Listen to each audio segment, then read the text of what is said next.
God help you. Please make it to the very end of this. I'm so tired and I don't know how long my voice will hold. I'm 96 years old. I have to stop when I say that, because numbers, they don't land right away anymore. They sort of float, then sink slowly. I've outlived my wife. That happened first. I still remember the quiet after. Too quiet. I've outlived my friends. One, then another. Names slipping, faces blurring, empty chairs at tables we used to fill. I've outlived my enemies. Funny thing, they didn't come with me. They just disappeared. And somehow I've outlived the version of myself that cared what people thought. That man, he got tired too. He lay down somewhere years ago and never stood back up. I'm sitting now at the kitchen table. Same table, different hands. Cold black coffee, untouched, because it upsets my stomach now. Morning light, quiet, so quiet it rings.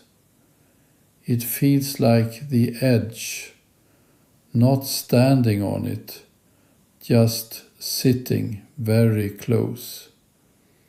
I can feel the bottom. I don't see it clearly, but I feel it, waiting, patient, like it's got all the time in the world before I go, before I slip or forget or stop mid-sentence. I need to turn back, slowly, carefully, and talk to you. You're still back there, busy, loud, distracted, living like the music won't ever cut out. You're living a lie. I don't say that sharply. I don't have the strength for sharp things anymore. You walk around, comfortable, sure of yourself, like time is stored somewhere, safe, like there's plenty set aside just for you. You treat your days like loose change, dropping them, wasting them, thinking you'll just find more later. There is no later.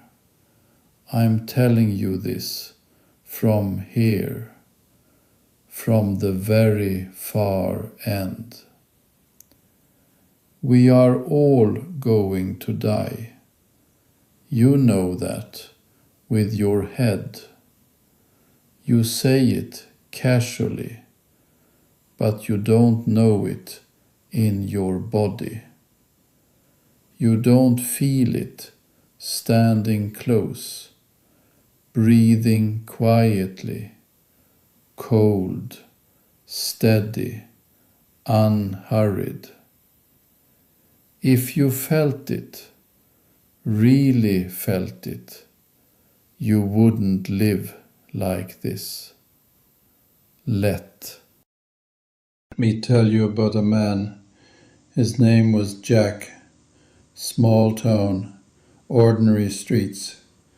Same kind of mornings, same bitter coffee. It was 1968, or maybe 1969. The years don't stay where I put them anymore. They wander. Jack was my best friend, smarter than me, better looking. Everything seemed easier for him. We were sitting in a bar one night, celebrating a big deal. He had a cigar, too fancy for the place. Leaning back, smiling, relaxed. He looked at me, paused, and said, "Frank, 5 more years." That was it. 5 more years of grinding. 5 more years of late nights. Then, he said, I'll start living. He talked about Mary, about travel, warm places, about learning to paint, about slowing down.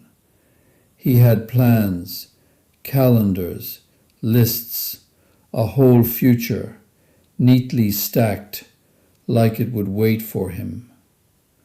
3 days later, he walked out of his office, grabbed his chest, and fell. Didn't even understand what was happening. Heart attack, 42 years old.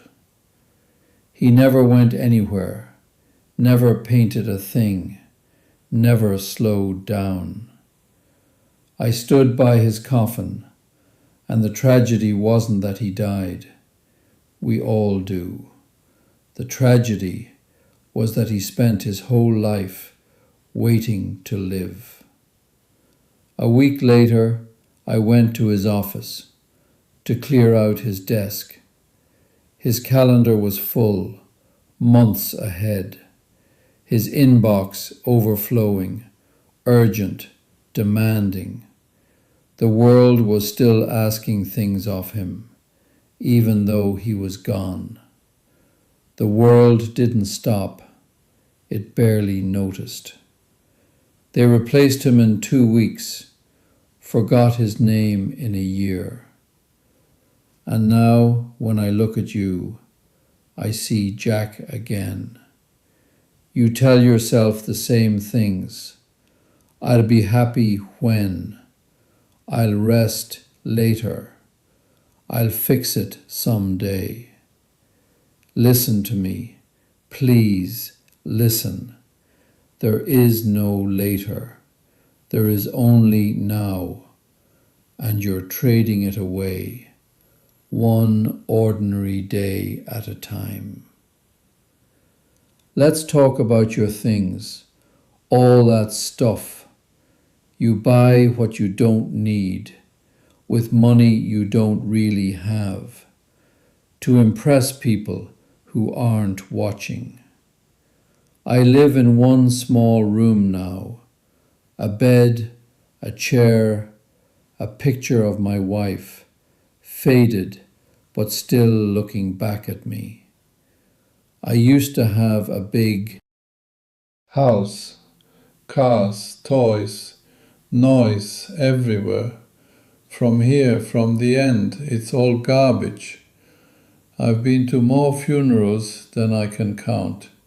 Never once, not one time, seen a moving truck behind the hearse. When you die, your kids will hire a stranger. Most of what you loved goes into a dumpster. The rest sold for almost nothing.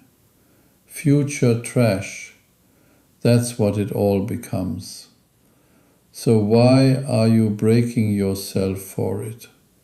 Missing dinners, missing childhoods, for things that don't love you back. It's madness. You just can't see it yet. I won an award once, Businessman of the Year. Big room, bright lights, applause. They called my name. People stood. I went home. House dark. Everyone asleep. I sat at this same kitchen table, drinking alone, staring at that glass trophy. The clapping had stopped. The people upstairs, the ones who loved me, I'd ignored them for months to win that moment. That trophy is gone. I don't know where it is. But the look in my wife's eyes when I told her again I couldn't make it to dinner, that stayed. You think your career is your legacy. It isn't. It's a transaction. They'll post your job before they bury you. It won't hold your hand when the lights go out. So what's left? What actually matters? Only what you gave away. Love, time, kindness, connection. I don't replay business deals. I replay quiet mornings, Sunday coffee, laughter down the hall, helping a stranger because I could. That's the only wealth there is. Now, if you still have breath, kill your ego. No one is watching you. They are too busy worrying about themselves. Practice the last time. Every hug, every cup of coffee, every ordinary morning. One day it will be the last, and you won't know it when it happens. Wake up. Please, wake up. I'm 96. My back hurts. My eyes are dim. My hands shake. But you still have time. And I'm very tired now. So tired. Go live.